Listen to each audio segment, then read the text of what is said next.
Gene regulation. Gene regulation के लिए हमारे सिलेबस के अंदर आता है ओपरॉन सिस्टम। ओपरॉन सिस्टम के अंदर आते हैं दो तरह के अलग से operon system, lactose and tryptophan. तो सबसे पहले हम समझेंगे कि ओपरॉन सिस्टम होता क्या है।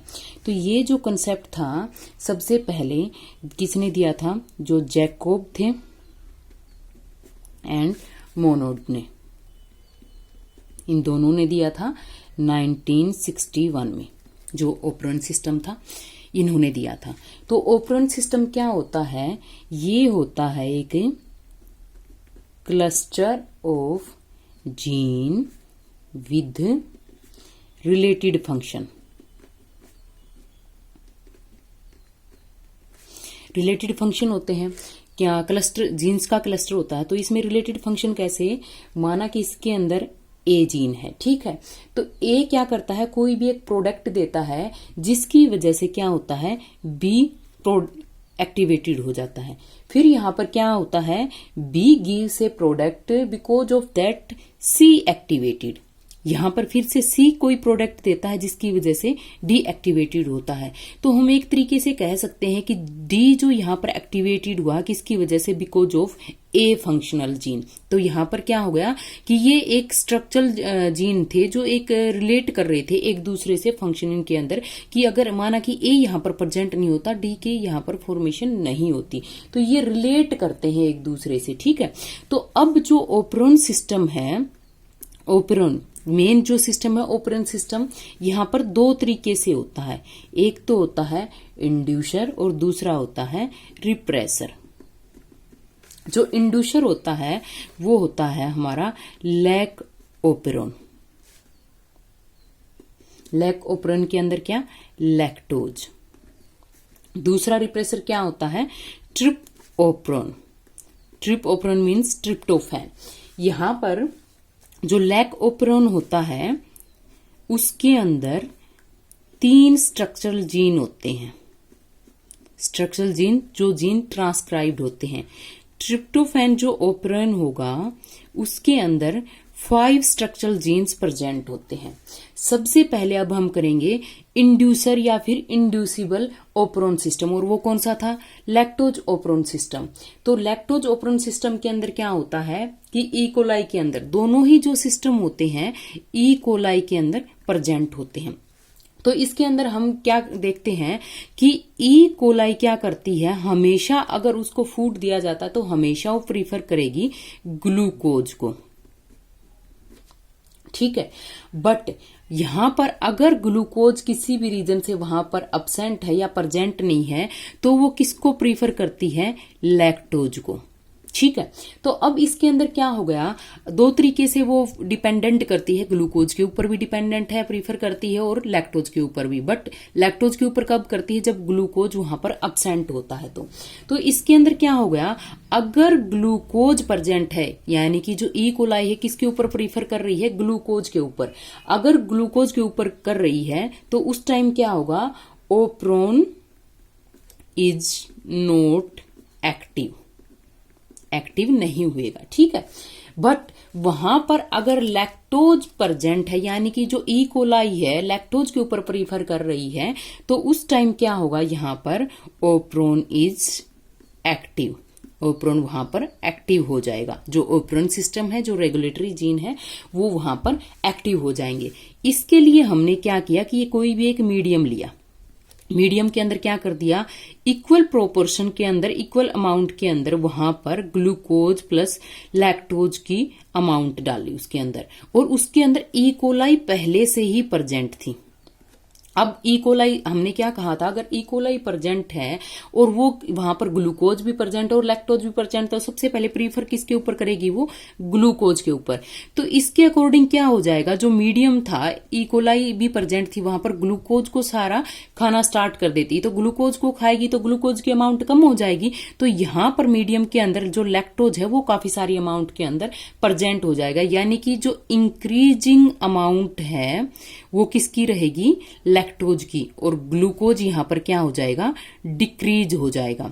तो यहां पर अगर लैक्टोज ज्यादा अमाउंट में प्रेजेंट है तो यहां पर क्या एक्टिवेशन हो जाएगा, ओप्रोन सिस्टम का।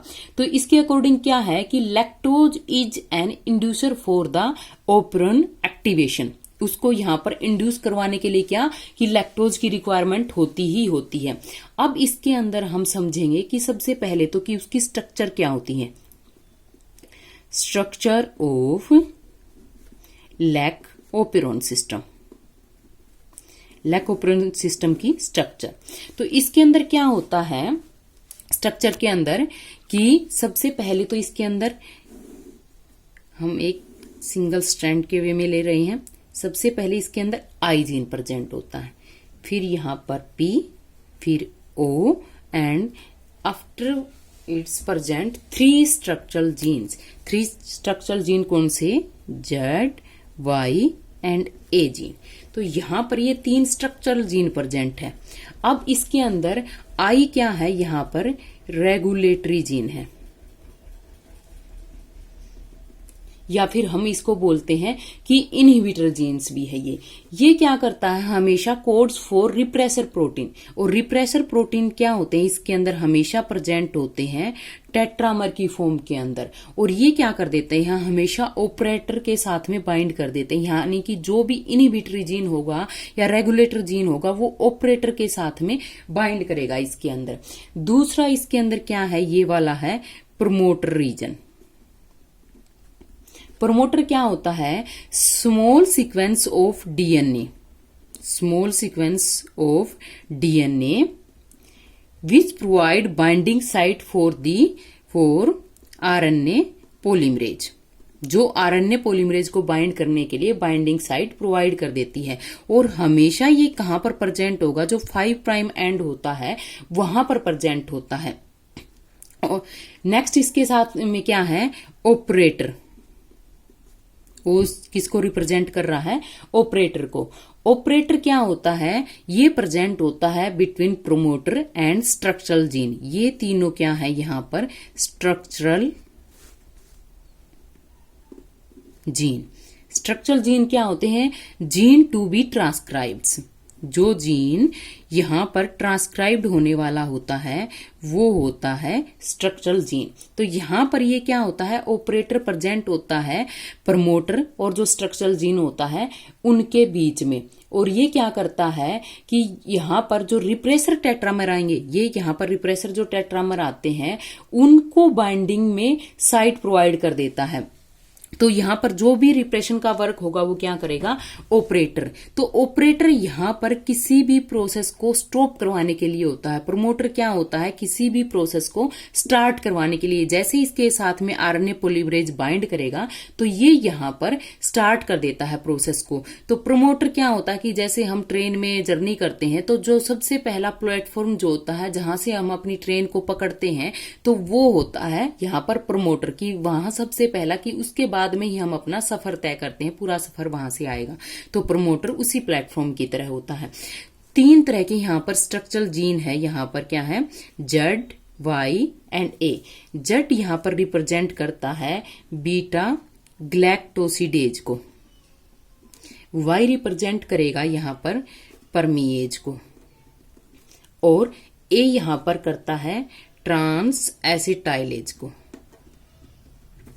ये क्या करता है, जो बीटा ग्लैक्टोसिडेज होता है वो ब्रेक करता है लैक्टोज को ग्लूकोज और ग्लैक्टोज के अंदर, 2 के अंदर ब्रेक डाउन कर दिया इसका। परमीज क्या करता है, एंट्री परमिट करता है किसकी, फॉर लैक्टोज, किसके अंदर, इकोलाई सेल्स के अंदर। लैक्टोज बाहर है, उसकी एंट्री करवाने के लिए ये परमीज की रिक्वायरमेंट होती है। ये यहां पर क्या करता है, एसिटाइल ग्रुप को ऐड कर देता है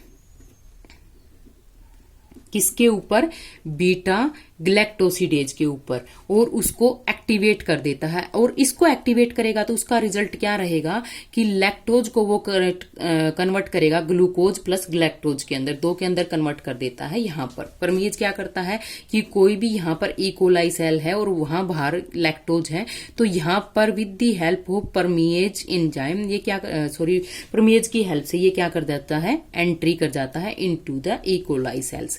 यहाँ पर बीटा ग्लैक्टोसिस जो लैक्टोज आया था फिर उसको ब्रेक डाउन कर देता है उसके अंदर ग्लूकोज और ग्लैक्टोज के अंदर। और ये ट्रांसएसिटाइलेज क्या कर देता है कि जो बीटा ग्लैक्टोसिडेज था उसके ऊपर एसिटाइल ग्रुप को ऐड कर देता है, ताकि जब एसिटाइल ग्रुप इसके ऊपर ऐड होगा तभी ये एक्टिवेटेड फॉर्म के अंदर कन्वर्ट होता है। और जब एक्टिव होगा तो दोबारा से क्या करेगा, ग्लूकोज और ग्लैक्टोज के अंदर उसको कन्वर्जन करेगा। नेक्स्ट इसके अंदर हम पूरा सिस्टम देखते हैं। अब यहां पर जो पूरा सिस्टम है वो दो कंडीशन के ऊपर डिपेंड है। कंडीशन फर्स्ट क्या है इसके अंदर कि more glucose and less lactose in medium. Glucose ज्यादा हो और लैक्टोज कम हो, तो इसका मतलब एक डायरेक्टली मीन्स क्या हो गया, अब्सेंस ऑफ इंड्यूसर। इंड्यूसर वहां पर अब्सेंट रहेगा अगर ग्लूकोज ज्यादा है, क्योंकि ग्लूकोज ज्यादा है तो जो ऑपरेन सिस्टम है वो वहां पर एक्टिव नहीं होता। हमने पहले ही डिस्कस कर चुके हैं, जब लैक्टोज वहां पर प्रीफर करेगा इकोलाई लैक्टोज के ऊपर तभी वो एक्टिवेटिव फॉर्म के अंदर कन्वर्ट होता है।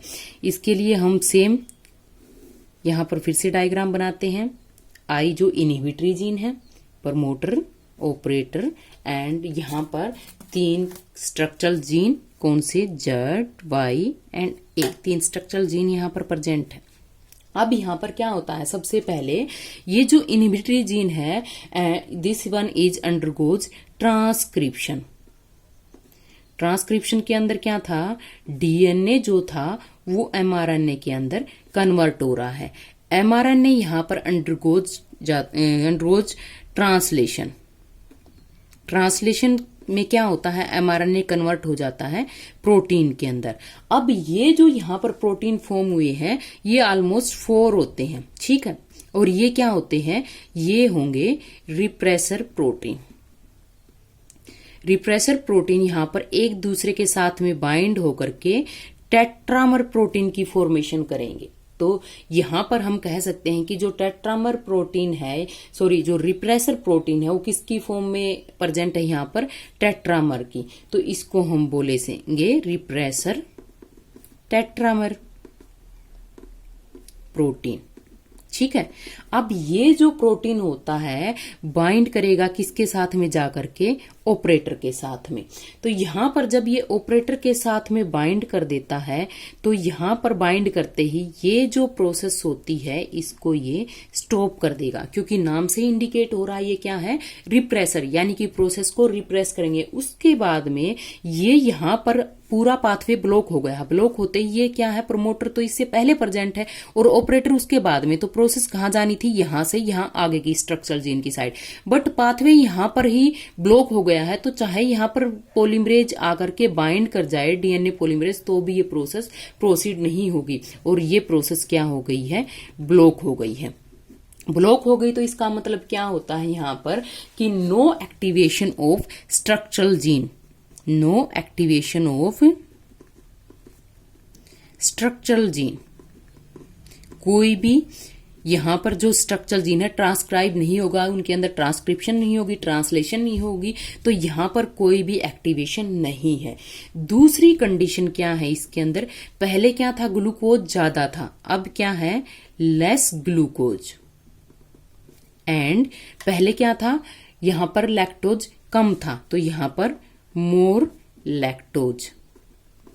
कंडीशन इसके अपोजिट हो गई है। तो इसका मतलब क्या हुआ इसके अंदर कि एक डायरेक्टली वे में क्या हो गया, प्रेजेंस ऑफ इंड्यूसर, इंड्यूसर वहां पर प्रेजेंट है। फिर से हम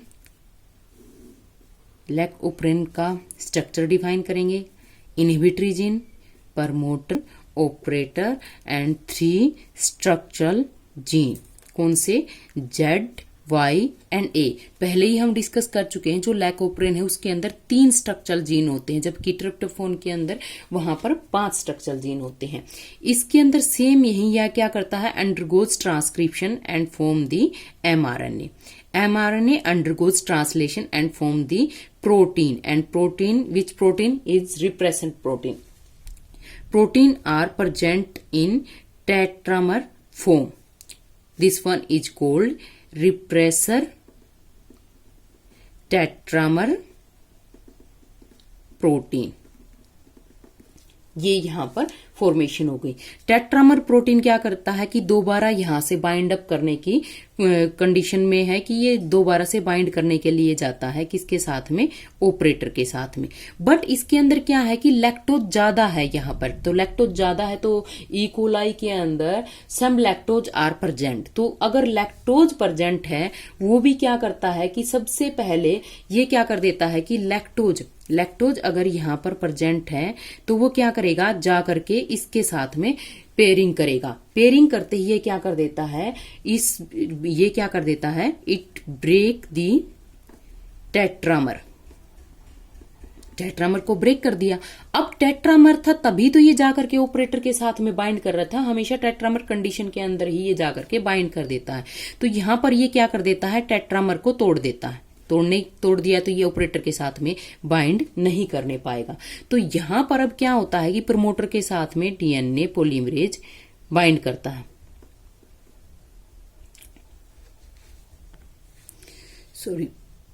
आरएनए पॉलीमरेज। तो आरएनए पॉलीमरेज बाइंड कर गया। अब यहां पर क्या थी, ये टेट्रामर बाइंड नहीं हुए तो ये प्रोसेस को ब्लॉक नहीं करने पाता है, ये कंटिन्यूअस चलती रहती है। देखो हमने क्या कहा था कि अगर लैक्टोज प्रेजेंट है तो ये लैकोप्रेन जो है वो एक्टिव, तो अब ये एक्टिव हो गया क्योंकि लैक्टोज ने इसको रिप्रेसर को ब्रेक डाउन कर दिया है। ठीक है, आरएनए पॉलीमरेज बाइंड कर गया है और अब ये क्या कर देते हैं, तीनों के तीनों जीन यहां पर ट्रांसक्राइब हो जाते हैं। यानी कि इसके अंदर क्या हुएगा, ट्रांसक्रिप्शन के अंदर क्या होता है, ये डीएनए है, डीएनए से किसकी फॉर्मेशन हो जाएगी, एमआरएनए, और एमआरएनए से यहां पर ट्रांसलेशन होगा और ट्रांसलेशन से यहां पर तीनों जीन्स ट्रांसलेशन होंगे, Z Y and A. Z यहां पर किसको रिप्रेजेंट कर रहा था, बीटा ग्लैक्टोज को। तो बीटा ग्लैक्टोज जो था क्या कर देता था, लैक्टोज जो प्रेजेंट था यहां पर, जो प्रेजेंट था उसको ब्रेक कर दिया उसने ग्लूकोज प्लस ग्लैक्टोज के अंदर, उसको ब्रेक डाउन कर दिया है। यहां पर वाई क्या कर देता है, एंट्री करवा देता है, किसकी, एंट्री फॉर मोर लैक्टोज, क्योंकि कुछ तो लैक्टोज इसके अंदर पहले ही प्रेजेंट थे इन ई कोलाई। ए क्या करेगा, add acetyl group to Z structural gene. Z क्या था, बीटा ग्लैक्टोसिडेज। तो यहां पर फिर से इसको एक्टिवेट करेगा तो ग्लूकोज प्लस ग्लैक्टोज के अंदर। तो ये इस तरीके से पूरी प्रोसेस यहां पर कंप्लीटली चलती रहती है। तो एक और दोबारा से अगर हम देखें तो यहां पर क्या होता है कि ऑपरेंट सिस्टम क्या होता है, एक जेनेटिक यूनिट होती है that comprises A cluster of structural gene. Structural gene का होता है पूरा का पूरा जो 2 कंट्रोलिंग एलिमेंट यानी कि प्रोमोटर और ऑपरेटर जो नॉन कोडिंग सीक्वेंस है, coordinately act to perform a common function, यहां पर ये परफॉर्म करता है। तो इससे प्रूव होता है कि जैसा हमने पहले किया था कि ग्लूकोज अगर प्रेजेंट है तो वहां पर क्या होता है कि लैकोप्रेन जो सिस्टम है वो फंक्शन नहीं करेगा, वो एक्टिवेशन कंडीशन में नहीं आएगा। लेकिन अगर लैक्टोज प्रेजेंट है तो कंडीशन क्या होगी, एक्टिव हो जाएगा, और एक्टिव होगा तो जो तीनों स्ट्रक्चरल जीन है वो ट्रांसक्राइब हो जाएंगे, और ट्रांसक्राइब होकर के किसकी, दोबारा से प्रोसेस को प्रोसीड करवा देते हैं। तो ये था जीन रेगुलेशन का लैकोप्रेन। नेक्स्ट हम करेंगे ट्रिप्टोफैन सिस्टम।